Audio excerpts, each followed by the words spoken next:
आपल्याला डावललं होतं, अधिकारी डावलतात, ह्या वेळा डावललं गेलं आणि तुम्ही तो सगळी नाराजी आहे ही तर स्पष्ट केली. काय नेमका विषय आहे? असं आहे, मी अशा गोष्टींमधून नाराजी व्यक्त करत नाही, स्पष्टपणे इशारे देतो.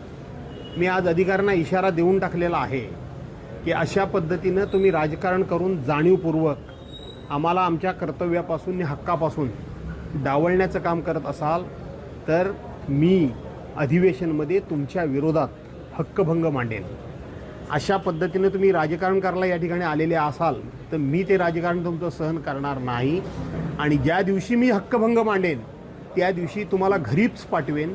तोपर्यंत मी स्वस्थ बसणार नाही. आम्ही त्यांना अंतिम इशारा दिलेला आहे. पण हे वारंवार करतात, हे जाणीवपूर्वक करतात, काय वाटतं तुम्हाला? असं आहे की सरकारनं सध्या आम्हाला कुठल्याही कामाला विकास निधी द्यायचा नाही असं ठरवलेलं आहे. जेवढं म्हणून आमच्यावर अन्याय करता येईल तेवढं आमच्यावर अन्याय करायचं काम सुरू आहे.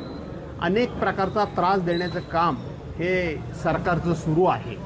खोटे नाटे आरोप करणं, खोटे नाटे गुन्हे दाखल करायला अनेकांना प्रवृत्त करणं आणि त्याचबरोबर विकास कामांना निधी न देणं, त्यातलाच हा भाग आहे की अशा शासकीय मीटिंगमधून आम्ही उपस्थित राहू नये आणि सरकारचं पाप हे आम्ही उघड्यावर पाडू नये किंवा आणू नये याकरता म्हणून हे डावलण्याचं काम केलं जात आहे. एबीपी माझा, उघडा डोळे बघा नीट.